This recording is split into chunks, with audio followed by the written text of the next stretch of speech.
a avanzar ahora sí ya más específicamente. Hemos tomado 2 domingos para poner fundamentos muy básicos en cuanto a lo que debemos creer, cómo debemos de abrazar las enseñanzas, etcétera. Espero que les haya servido. Vamos a tomar tanto de los últimos 2 domingos como una base.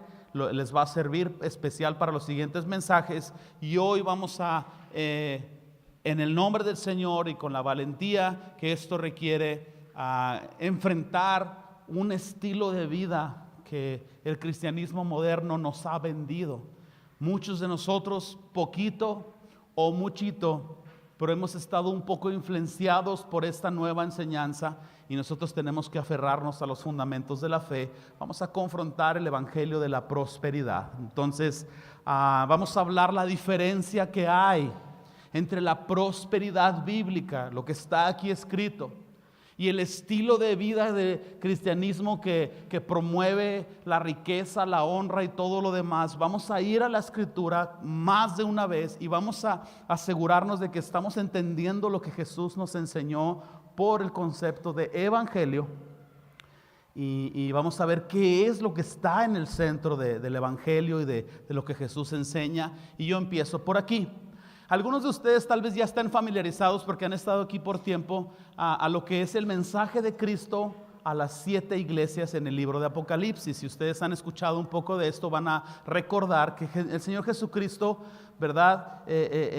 Guía a Juan a escribir un mensaje a 7 iglesias. Cada una de estas 7 iglesias fueron 7 iglesias reales que existieron en Asia en aquel tiempo. Pero hay algo impresionante de la precisión de la palabra profética en la escritura, porque a la vez estas 7 iglesias son una representación de 7 circunstancias diferentes en las que un cristiano puede estar viviendo su fe cristiana, y al mismo tiempo representan también 7 periodos de la era de la historia de la iglesia. Y como les dije ahorita, la precisión profética de esto es asombrosa. A mí me ha dejado impresionado.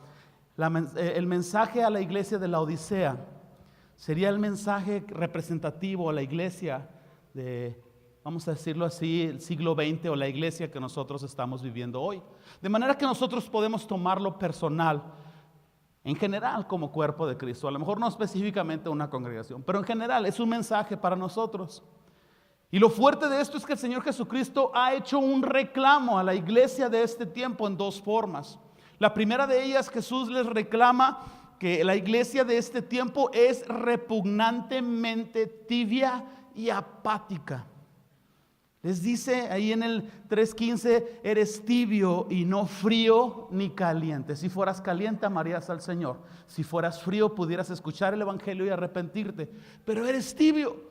Uno ve y no sabe si es cristiano o no, porque pues va los domingos, pero su estilo de vida es diferente. Este es un reclamo que Jesús hace a la iglesia de este tiempo. La segunda causa o la segunda cosa que Jesús reclama a la iglesia de este tiempo es esto: que somos o éramos, o en general la iglesia de este tiempo es una iglesia materialista, es una iglesia enfocada en lo económico. Y el Señor les dice en el 3:17, porque tú dices, yo soy rico y me he enriquecido y de ninguna cosa tengo necesidad.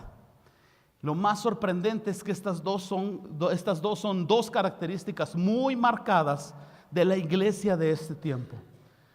No todas las congregaciones, pero sí, cuando nosotros analizamos la historia del cristianismo, nos damos cuenta que la iglesia de este tiempo es la iglesia menos comprometida, porque al mismo tiempo somos la iglesia más cómoda. Ninguna iglesia ha tenido los recursos que nosotros tenemos.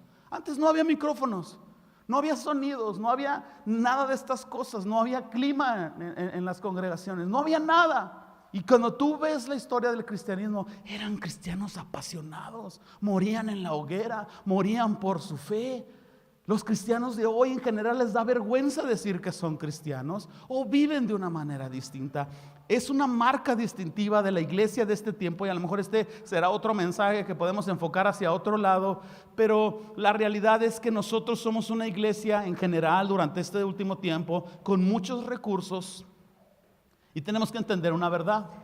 Este denominado evangelio de la prosperidad ha progresado, ha florecido en este tiempo porque pareciera una planta puesta en un invernadero, con la humedad necesaria, la luz correcta, crece rápido.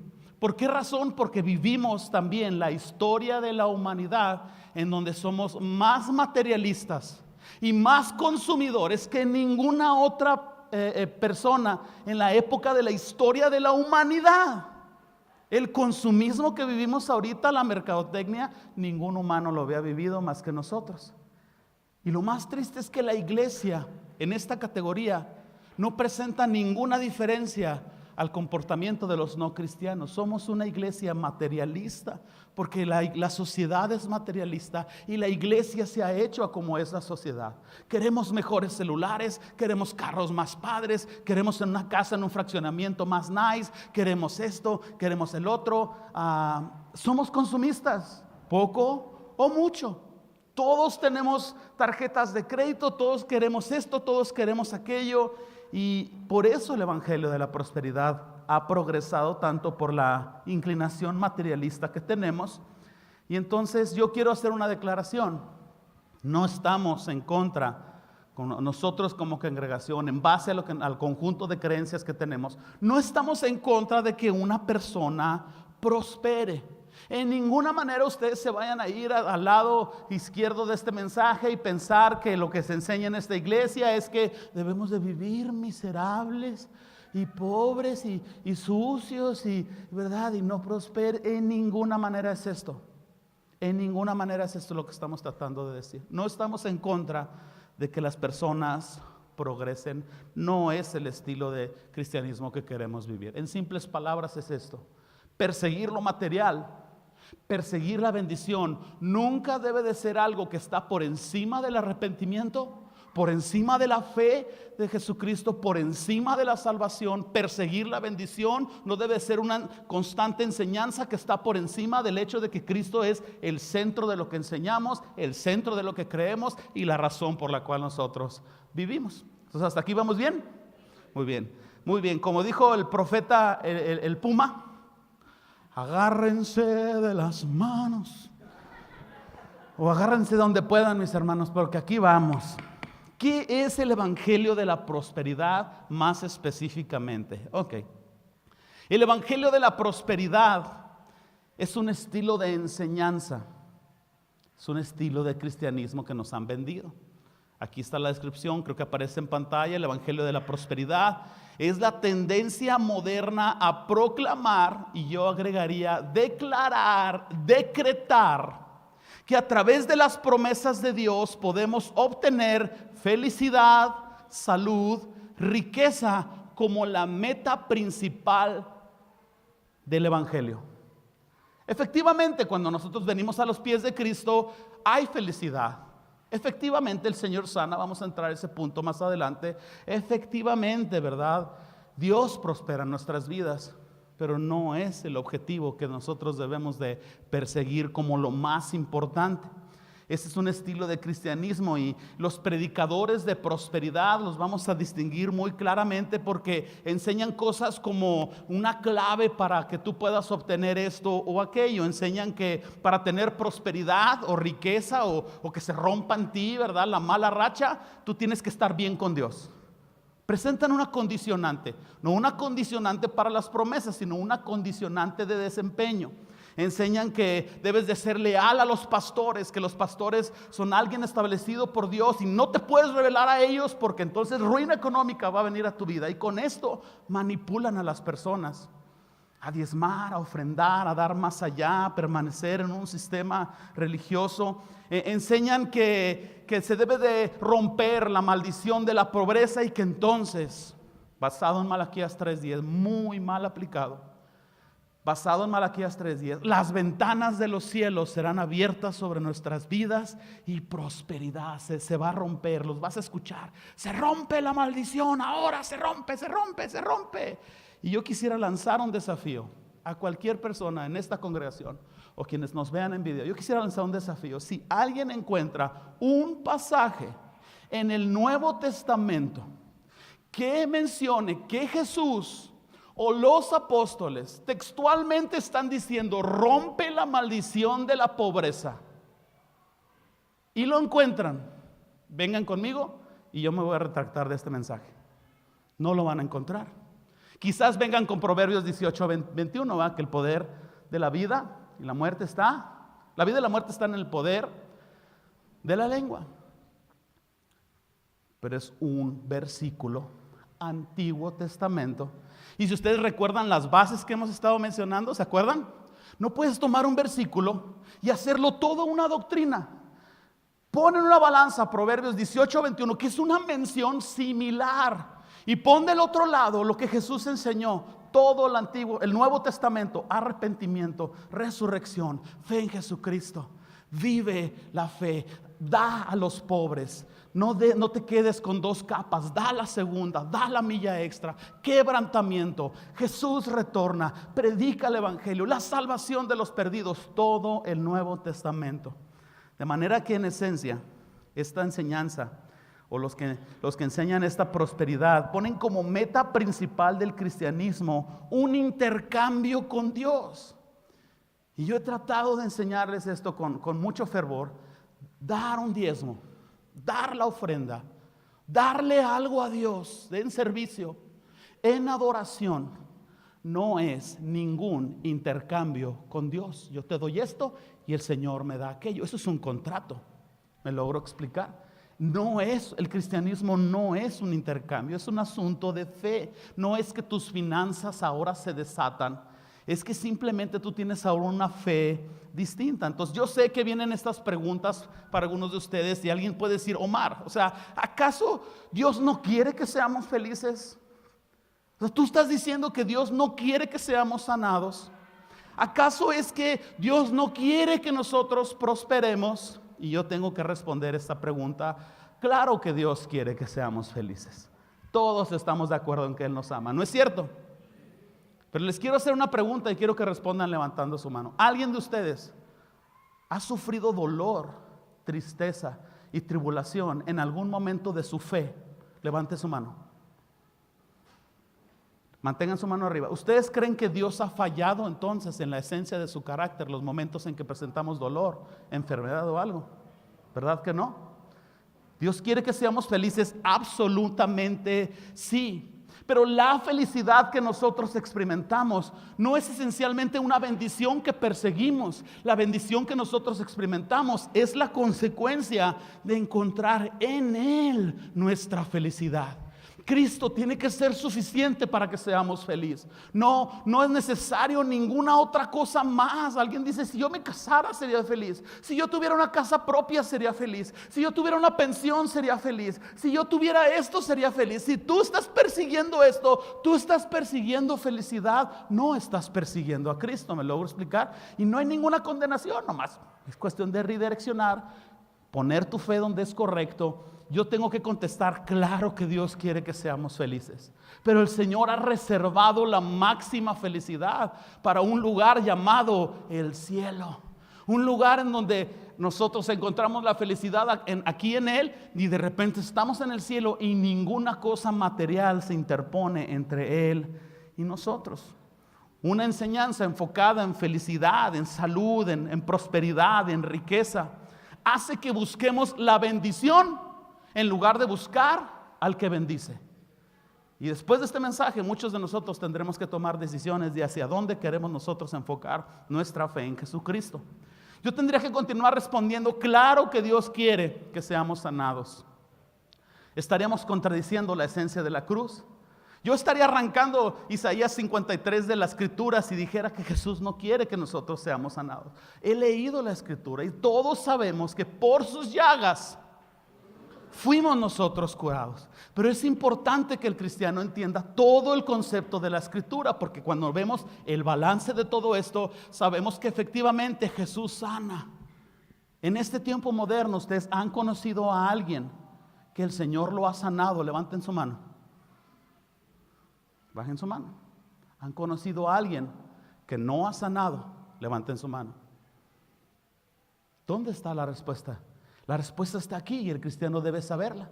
Vivimos todavía en un mundo caído. Nuestro cuerpo todavía está bajo los efectos de la corrupción del pecado.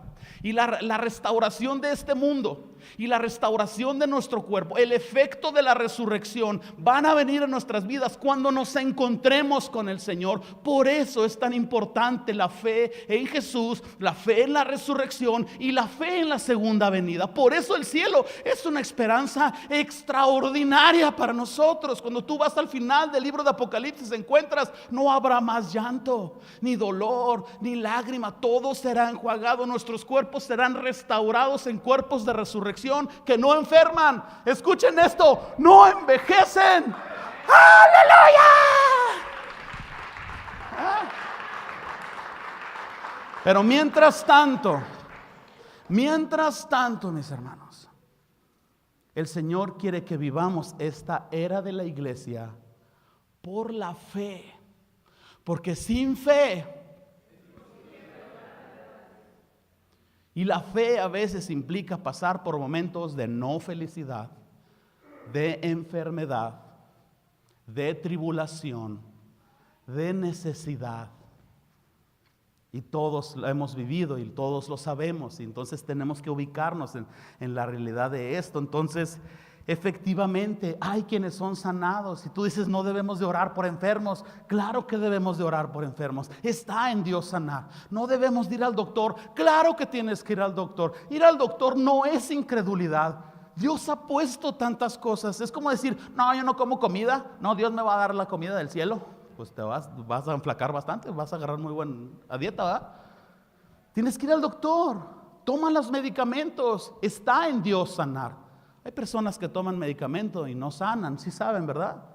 Está en Dios sanar. ¿Quién de nosotros, por más que se afane, puede extender un día más de vida a lo que Dios tiene para nosotros? Quizás el temor de Dios, una vida saludable, temerle, no estar en amargura puede ayudar, pero de ninguna manera podemos ir más allá de lo que Dios tiene para nosotros. Y la Escritura nos muestra esencias, pasajes de personas que fueron sanadas y son malagradecidas porque buscan la bendición y no al que bendice. Jesús habló de 10 leprosos sanados. Uno regresó a dar gracias. Los 9, ¿dónde están? Jesús alimentó a 5,000 personas en una ocasión, a 4,000 en otra ocasión. Sanó múltiples veces a todos los enfermos en la región, endemoniados de todo tipo. Y en el día de Pentecostés solamente 120. Deberían de haber estado 20,000, 30,000 personas en el aposento alto. ¿Me logro explicar? Pero la realidad de las cosas es que si meditamos profundamente en esto, por eso les decía, tiene que requerir inteligencia en esto. Cuando nos va bien, tendemos a olvidarnos del Señor, ¿no es cierto? Y cuando viene la tribulación, Señor, ¿verdad? Y no está mal, hay que aferrarnos del Señor. Pero yo quiero reconocer algo públicamente, ¿verdad? Y mi esposa es una mujer de fe que me ha animado tanto, pero cállense. Sin el diagnóstico de cáncer de mi esposa, no hubiéramos conocido a Cristo en la manera en como le hemos conocido hoy. Yo no doy gracias, ni mi esposa da gracias por ese diagnóstico. Mi esposa ahora está en un segundo diagnóstico, está en el segundo round peleando. Pero nuestra fe está en Jesucristo. Tu fe debe estar en Jesucristo. Y tú sabes que los momentos de tribulación te presentan a un Jesús que nunca habías conocido, ni por leer simplemente o escuchar simplemente, sino por esto, tu relación con Él. De manera que la sanidad, Dios sabe que no siempre encamina a las personas a salvación y a total adoración. Yo respondiendo les quiero decir, claro que Dios quiere que seamos prosperados. Cuando las personas vienen a los pies de Cristo, eran alcohólicos, se gastaban la mitad de su sueldo, más de su sueldo en la caguama, ¿verdad? Bendita carta blanca, está forrada en billetes, ¿verdad? Y ahora vienen a los pies de Cristo, dejan el alcohol y ese dinero ¿a dónde va? A la familia. al recibo del gas, a la mensualidad del refri. Claro que prosperan, claro que aprendemos a diezmar, claro que aprendemos a ofrendar, claro que Dios nos bendice por la obediencia y Dios prospera nuestras vidas, pero lo hemos dicho antes, sería incongruente que Dios nos dé las riquezas para después enfocarnos en las riquezas y olvidarnos de Él. Dios nos da la bendición para que podamos bendecir a otros, ¿me explico? Bendecir a otros. Entonces, claro que Dios quiere que seamos prosperados. El apóstol Juan escribió, no lo busquen, 3 Juan 3:12, amado, yo deseo que tú seas prosperado, así como prospera a la medida en que tu fe crece. Tienes el carácter de manejar más finanzas, porque mientras más carácter tienes el poder para desechar todo lo que te sobra. ¿Cuánto dinero le darías a tu hijo para que gaste en la primaria? 500 pesos, se los va a gastar. Al menos mi nani sí se los gasta. Se los gasta, perdón, no está Héctor, también se los gasta. Pero conforme van madurando, uno puede ir depositando más. ¿Me logro explicar? Mayor carácter, tienes más posibilidades de no enfocarte en el dinero. Entonces, el máximo deseo de Dios es salvarnos de la consecuencia eterna, y esa es y siempre ha sido el principal enfoque desde la caída del hombre. Sería incongruente pensar que Dios quiere nuestra felicidad por encima de nuestra salvación.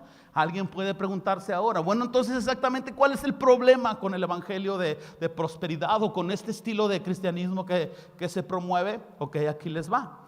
El evangelio de la prosperidad lleva a poner la felicidad en el centro de nuestras vidas y no a Cristo, no la fe. El evangelio de prosperidad nos lleva a pensar que tenemos el derecho de ser sanados y nos enseñan, reclama tu sanidad y reclama tu sanidad, como cuando vas y reclamas a Coppel. No, en serio, que tu chamarra, el zipper no está funcionando, como cuando vas a la aseguranza y pides el reembolso. Vamos a echarle coco. No contesten. ¿Está Dios obligado a sanarnos? Porque lo reclamamos. ¿A quién se lo reclamamos? ¿Quién nos ha dicho que le podemos decir a Dios, dame mi sanidad? ¿Quién ha dicho que yo decreto que nunca más me voy a enfermar? Qué complicado, ¿verdad? Porque vamos a vivir en un cristianismo de desilusión en desilusión. Decretar, reclamar, nunca jamás es algo que Jesús dijo. Jesús declaró la palabra y dijo, escrito está. Pero Jesús nunca dijo, yo decreto que no te vas a enfermar. Jesús dijo, en el mundo tendréis aflicción, pero confiad que yo he vencido al mundo. Entonces redireccionas el reclamo a un concepto totalmente distinto. Creo que el Señor es mi esperanza y en esto me aferro. Y si el Señor no me sanara, y si el Señor no me diera la casa y el empleo que yo quiero, y si el Señor no me diera, esto es para los jóvenes, si el Señor no me diera a Brad Pitt de esposo o a la Mujer Maravilla, o yo no sé quién ustedes sueñan, sea su nombre bendito. Sea su nombre bendito. El evangelio de la prosperidad nos lleva a poner la bendición en el centro en lugar de poner al que bendice en el centro. El evangelio de la prosperidad se presta perfectamente para que ministros corruptos manipulen a las personas a través de un sistema de intercambio. Tú le das y Él te da. He oído personas decir, no, tú dale al Señor $100 y Él te va a devolver tal cantidad. Lo he oído, lo he visto. Métete a YouTube, escriba evangelio de prosperidad y te vas a encontrar con una serie de ministros que enseñan cosas horrendas que no están en la escritura. Ve el estilo de vida de los pastores. Cuando nosotros íbamos a abrir la congregación, lamentablemente varios de nuestros familiares inmediatamente lanzaron comentarios que nos entristecieron en esta manera. Dicen, oh, van a abrir una iglesia, la van a abrir. No, hombre, les va a ir muy súper bien. La iglesia es un negociazo. A los pastores que conozco les va súper bien. ¿Alguien ha oído esto antes? ¿Alguien lo ha dicho? Es grande. No, les va súper bien, la iglesia es un negociazo, todos los que son pastores, no hombre, viven ahí en unas casototas, y eso es lo que la gente del mundo ve. La persona a la que rentamos las mesas nos habló de un testimonio espantoso que para el Y2K el pastor de su mamá les pidió $1,000 a cada uno para enrejar la iglesia y comprar víveres. Pasó el Y2K y no pasó nada y se quedó con el dinero. Meses después traía una troca y una casa en una colonia de la ciudad. ¿Alguien ha visto esto antes o me lo estoy inventando? Tenemos ministros con jets privados y relojes de oro y esto y aquello, enfocados en el dar, enfocados en la riqueza. Congregaciones quitan sus alfombras y ponen alfombras rojas porque somos hijos del rey. Y ya quisiera una alfombra que no estuviera arrugada. Hay tropiezos en esta iglesia, pero por la alfombra. Pero doy gracias por la provisión. Porque los que estuvieron aquí el primer invierno, las patas se nos congelaban. Patas en hebreo, pies, ¿verdad? Tito 1:7 habla de los ministros. Dice, porque es necesario que el obispo sea irreprensible, como administrador de Dios, no soberbio, no iracundo, no dado al vino, no pendenciero, peleonero, no codicioso de ganancias deshonestas. Esta es la marca distintiva de un ministro que vive de una manera correcta. El evangelio de la prosperidad nos lleva a poner un sistema idolátrico. Idolatramos la bendición de Dios, adoramos la bendición de Dios, idolatramos al ministro con el don de sanidad. La gente no va a África a buscar al Señor. La gente va a África a buscar a TV Joshua y compra su agua bendita que está comercializando. ¿Me logro explicar? Ponemos al ministro que tiene el don de sanidad y en él está nuestra mirada. Y nosotros, gracias a Dios, que hemos dicho que Jesucristo es el pastor de esta congregación. Y en eso está la fortaleza de una congregación saludable.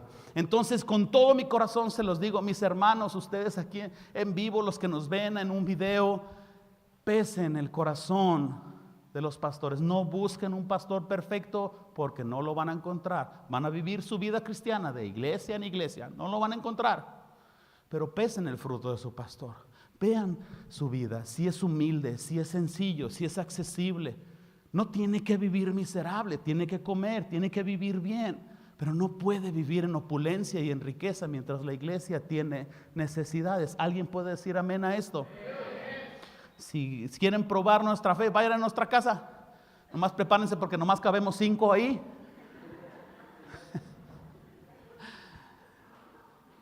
Qué importante es restaurar esta parte del cristianismo. ¿Qué dice la Biblia entonces? ¿Qué dice la Biblia en cuanto a la prosperidad, al dinero, a la fe? Dice un chorro de cosas. Pudiéramos avanzar domingos y domingos en esto, pero vamos a tratar de simplificarlo en algunos puntos generales. Número 1, fíjense bien, no se me pierdan a partir de este momento. Dejen tomo agua. Número 1, Jesús nunca condenó a los ricos. Entendamos esto.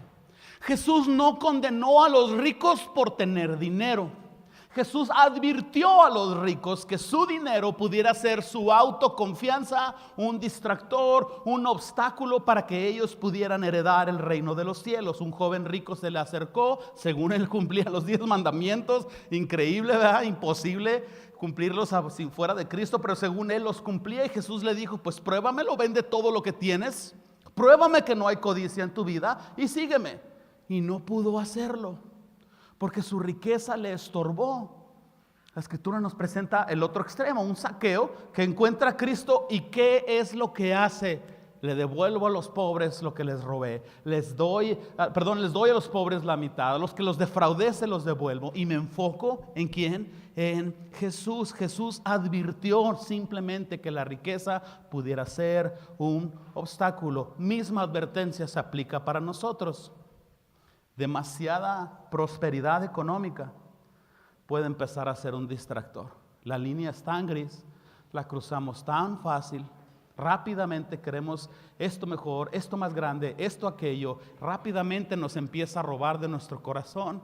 Mejor es empezar a soltar todo eso. La Escritura dice en Mateo 19:23, aparece en pantalla para ahorrar tiempo. Entonces Jesús dijo a sus discípulos, de cierto os digo, que difícilmente entrará un rico en el reino de los cielos.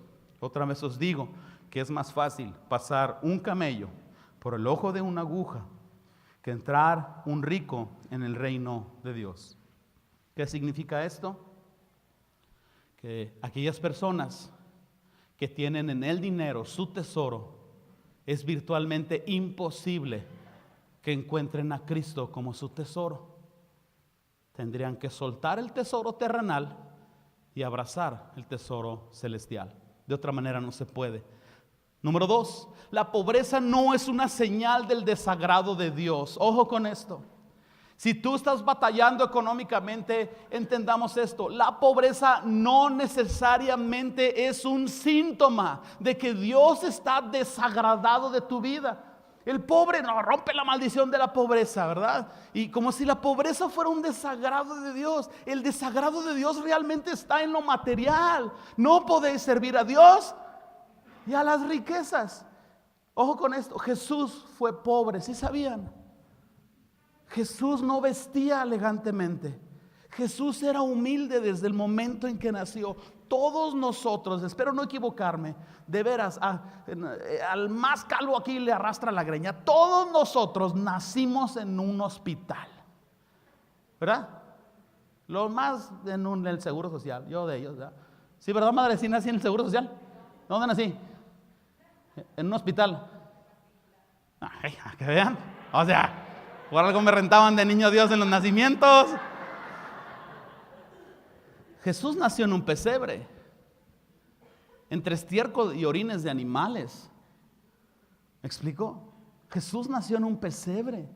Jesús no vivió en opulencia. De hecho, cuando presentaron a Jesús en el templo, había rituales de la ley que se tenían que presentar, y las leyes decían, la ley hebrea decía que si la familia podía, presentaba un cordero; si la familia no podía, presentaba otra cosa; y si la familia económicamente no podía, presentaba 2 tórtolas o 2 palominos. Lucas 2:24 para quien lo quiera buscar, y busquen la referencia del 2:24 al libro de Levítico. 2 palomas las atrapas ahí donde sea. El chiste era ir y presentar algo delante de Dios. Eran extremadamente humildes José y María. El oficio de carpintero en aquel tiempo en Israel no generaba grandes ganancias. Daba para comer frijolitos, tortillas, leche y nada más. El carpintero no era próspero. Jesús vivió en humildad. Si la pobreza fuera una señal del desagrado de Dios, Jesús ciertísimamente había vivido en opulencia. Pero el Hijo del Hombre no tenía donde reposar su cabeza, no tenía casa propia, no tenía 2 túnicas. Comía lo que había enfrente, comía lo que podía, y lo que tenía precisamente daba gracias porque tenía que comer, y nos instruyó a hacer lo mismo. Número 3, Jesús enseñó a renunciar a nuestras posiciones, no a adquirir más posesiones. La enseñanza central del Evangelio de Cristo está a renunciar a las cosas, no a buscar más cosas. Lucas 14:73, así pues, cualquiera de vosotros que no renuncia a todo lo que posee, no puede ser mi discípulo. Preguntémonos qué parte de este pasaje no estamos entendiendo. Hay 2 maneras de vivir el reino: o renuncias a todo y te despreocupas de que algo te vaya a tentar a olvidarte de Dios, o vives de tal manera que en cualquier momento tú puedes soltar cualquiera de tus cosas materiales sin que afecte tu manera en cómo adoras a Dios. Número 4, la Biblia dice que los líderes de la iglesia deben de vivir sencillamente. Síganme a través de 1 Timoteo 6:5-10 en la Nueva Traducción Viviente. ¿Listos? Individuos como estos siempre causan problemas. ¿Quiénes? Tienen la mente corrompida y le han dado la espalda a la verdad. Para ellos, mostrar sumisión a Dios es solo un medio para enriquecerse. Ahora bien, la verdadera sumisión a Dios es una gran riqueza en sí misma cuando uno está contento con lo que tiene. Después de todo, no trajimos nada cuando vinimos a este mundo, y tampoco podremos llevarnos nada cuando lo dejemos. Así que si tenemos suficiente alimento, ropa, estemos contentos. Pero los que viven con la ambición de hacerse ricos caen en tentación y quedan atrapados por muchos deseos necios y dañinos que hunden en la ruina y la destrucción. Pues el amor al dinero es la raíz de toda clase de mal, y algunas personas en su intenso deseo por el dinero se han desviado de la fe verdadera y se han causado muchas heridas dolorosas. Yo no encuentro una manera más clara de entenderlo. Esta debe ser la forma en cómo debemos de vivir los cristianos, sobre todo los ministros. Y encontramos a estos ministros con los jets que dije, abusando, manipulando. Vi un video que no sé si es broma o no, de un pastor presumiendo un Lamborghini. Se me figura que es más como broma, pero aún si fuera broma es un sarcasmo de lo que se ve en la iglesia. La pregunta es ¿por qué? Cómprense un Sentra y trabaja no tan suave, pero te lleva y te trae. ¿Por qué sucede esto? Bueno, porque estos ministros, junto con los que siguen a estos ministros, tienen un sistema. Están jugando un juego, una manipulación, un intercambio por felicidad, un intercambio por sanidad, un intercambio por prosperidad, a cambio de ofrendas, a cambio de lealtad. Se los he dicho otras veces, mis hermanos. Ustedes no creen que el diezmo es aplicable en el Nuevo Testamento, no lo den. Pero el Nuevo Testamento nos inclina a dar más del 10%. Vendan su casa, cómprense una casa más sencilla y traigan el dinero a esta congregación. No lo quieren traer a esta congregación, no quieren dar el diezmo, denlo en cualquier otra congregación, pero denlo. Ese no es el factor que nosotros vamos a perseguir aquí. El pastor John Piper escribió unas palabras en un libro llamado Hermanos, no somos profesionales, en base a la parábola del rico necio. ¿Han leído la parábola del rico necio? Un hombre había prosperado bastante, quería construir graneros más grandes, no sabía qué hacer con sus bienes y dijo: alma mía, gózate, repósate, disfruta. Jesús en la parábola le dice: necio, esta noche vienen a pedir tu alma. Lo que has provisto, ¿de quién será? Después de eso viene la versión en Lucas de que no estemos afanados por lo que vamos a vestir, por lo que vamos a comer, por lo que vamos a hacer, sino que busquemos el reino de Dios y su justicia, y todo lo demás vendrá por añadidura. Ok, en torno a esto, la parábola del rico necio enseña a vivir por la riqueza celestial en lugar de vivir por la riqueza terrenal. Pastor John Piper dijo lo siguiente: nunca convenceremos a nuestros fieles de que la parábola del rico necio se aplica a ellos, a menos que la apliquemos a nosotros mismos. Hay una responsabilidad de nosotros, los líderes de la iglesia, en vivir de tal manera que podamos hacer esto verdadero. Número 5, la Biblia dice que la prosperidad no es para nuestro deleite, sino que es para ayudar a los pobres, es para ayudar y aliviar el dolor de los necesitados. Lucas 12:32, así pues, no se preocupen, pequeño rebaño, pues al Padre le da mucha felicidad entregarles el reino. Vendan sus posesiones, den a los que pasan necesidad. Esto almacenará tesoros en ustedes en el cielo, y las bolsas celestiales nunca se ponen viejas ni se agujeran. El tesoro de ustedes estará seguro, ningún ladrón podrá robarlo, ninguna polilla podrá destruirlo. Donde esté su tesoro, ahí también estarán los deseos de su corazón. Hechos 20:35. En todo os he enseñado que trabajando así se debe ayudar a los necesitados y recordar las palabras del Señor Jesús, que dijo: más bienaventurado es dar que recibir. El enfoque de la fe cristiana está en dar más que en recibir. ¿Estás recibiendo más? Da más. Y por dar más recibes más, da más.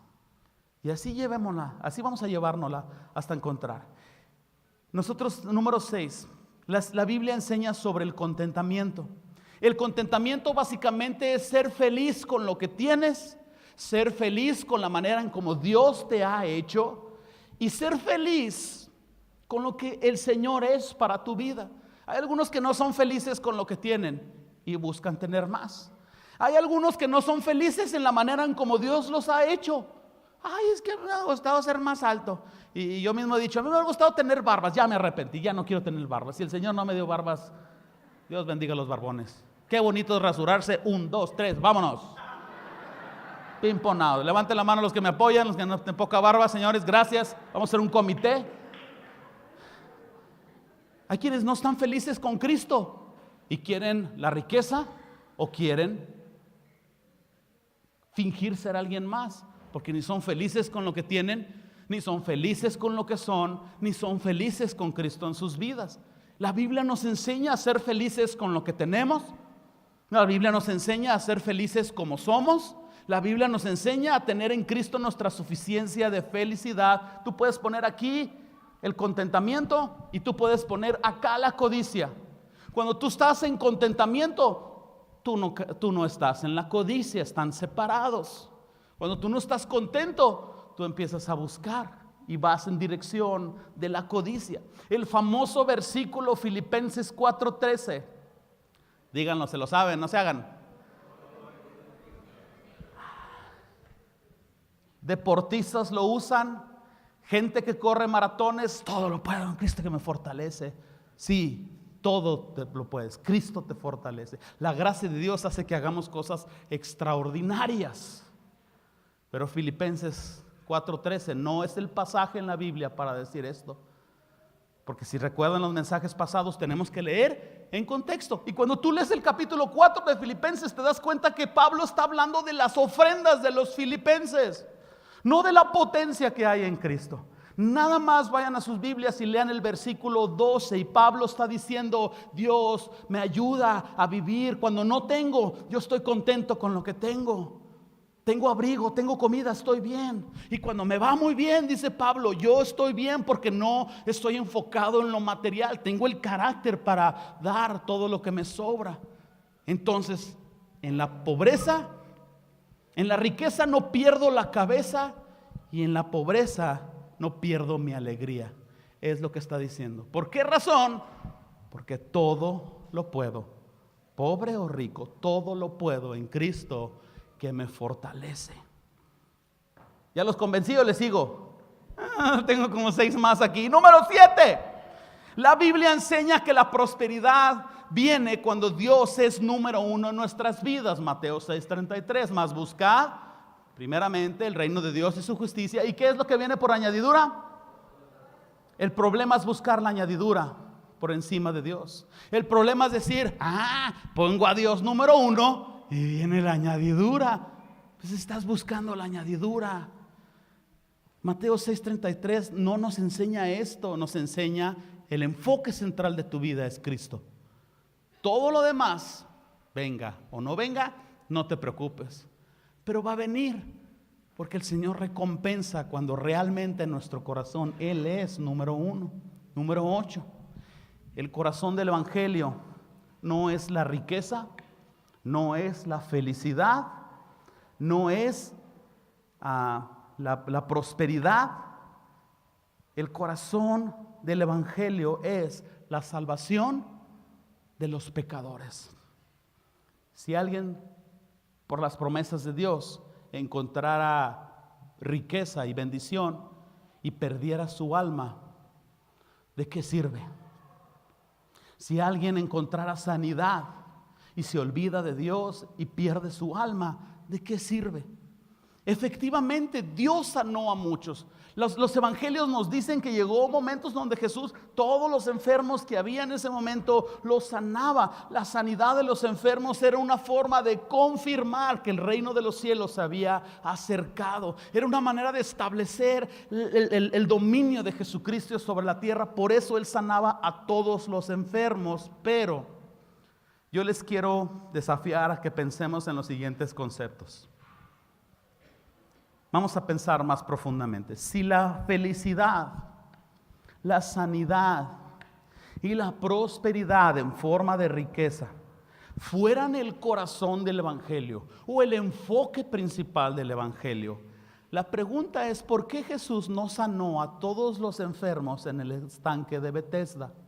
Capítulo 5 de Juan, no lo tienen que buscar, nos narra el Evangelio de Juan un lugar donde había un estanque rodeado de una multitud de enfermos de todas categorías, cojos, ciegos, mancos, todo. Y dice la escritura que un ángel, yo no sé por qué, pero un ángel bajaba y sacudía las aguas, y cuando el primero que llegaba tocaba las aguas, era sanado de cualquier enfermedad. Ya se imaginarán, ¿verdad? Estaba peor que el área de urgencias en el Seguro Social Clínica 6. Llenota. Y pues el ángel sacudía las aguas y los cojos no llegaban. Y los cojos no veían los ciegos no veían cuando sucedía. Y los sordos pues no lo oían, ¿no? Y ahí se la llevaban. Y hay un hombre que tiene 38 años enfermo, y Jesús se acerca a él y le pregunta, ¿quieres ser sano? Y el hombre, pues claro, ¿no? Y Jesús lo sana. Pero ¿por qué Jesús no sanó a todos los demás en el estanque de Betesda?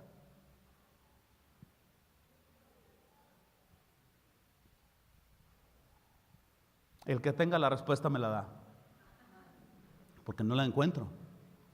Entonces yo no puedo pensar que Jesús está obligado a sanarnos y que es el enfoque principal. Ojo con esto, ¿Jesús sana? Sí, Jesús sana. ¿Por qué Jesús nos sana a todos? Bueno, la Escritura nos da una especie de respuesta. De ahí en más, preocúpate de lo que sabes, no te preocupes de lo que no sabes.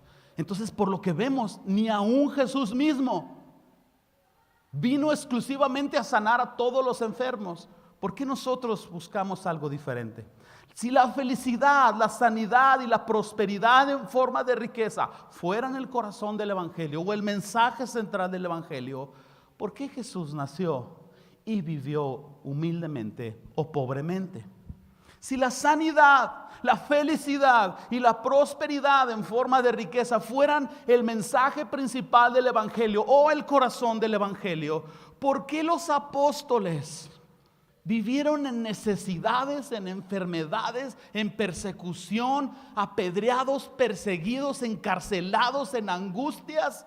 ¿Por qué en la Ventana 1040 degollan a los cristianos, a los pastores, los cuelgan públicamente? ¿Por qué los cristianos en esta región del mundo son asesinados por su fe en Jesucristo?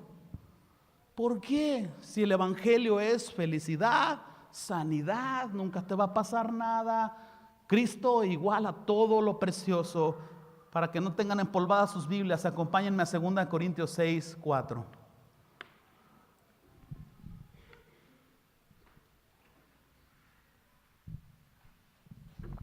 Antes bien, versículo 4, está hablando del ministerio de los apóstoles. Antes bien, nos recomendamos en todo como ministros de Dios, en mucha paciencia, en tribulaciones, en necesidades, en angustias, en azotes, en cárceles, en tumultos, en trabajos, en desvelos, en ayunos. Versículo 6, en pureza, en ciencia, en longanimidad, que es cuando tú mantienes tu ánimo en las buenas y en las malas, amas a Dios, tengas o no tengas, eso es longanimidad, en bondad, en el Espíritu Santo, en amor sincero, en palabra de verdad, en poder de Dios, con armas de justicia a diestra y siniestra, por honra y por deshonra, por mala fama y por buena fama, como engañadores pero veraces, como desconocidos pero bien conocidos, como moribundos, mas he aquí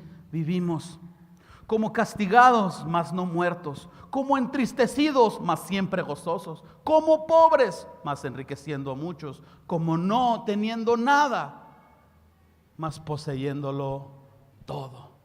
Este es el estilo de cristianismo que los discípulos de Jesús vivían en la época en la que el cristianismo vivió su máximo fuego. La doctrina más saludable, los momentos más increíbles en el inicio, en el génesis de la iglesia. Este es el estilo de cristianismo. ¿Dios quiere que seas feliz? Sí. ¿Dios quiere que seas sanado? Sí. ¿Dios quiere que seas prosperado? Absolutamente. Pero yo no encuentro esto como un objetivo que lo persiguieran los apóstoles. Déjenme encontrarlo en la Nueva Traducción Viviente. No estaban las notas, pero los veo como que no me creen. Van a decir, ¿qué le pasó a este? No, hombre, ahora verán. 6:4, Nueva Traducción Viviente. Mismo pasaje. Empiezo del versículo 7. Ahora tenemos esta luz que brilla en nuestro corazón. 6:4, 6:7, 6:6. Demostremos lo que somos por nuestra pureza, por nuestro entendimiento, nuestra paciencia, nuestra bondad y por el Espíritu Santo que está dentro de nosotros y por nuestro amor sincero. Con fidelidad predicamos la verdad.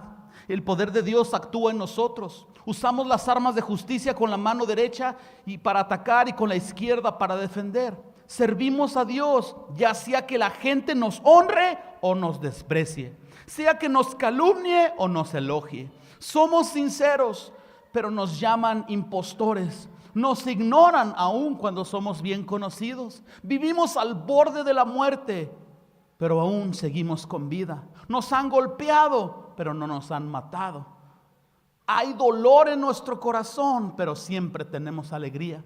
Somos pobres, pero damos riquezas espirituales a otros. No poseemos nada, sin embargo, lo tenemos todo.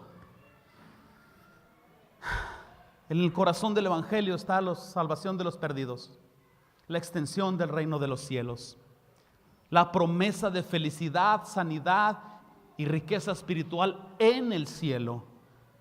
La gloria de Dios es el principal concepto del Evangelio para la alabanza de la gloria de su gracia.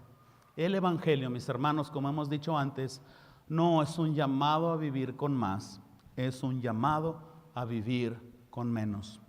En el corazón del Evangelio están los perdidos.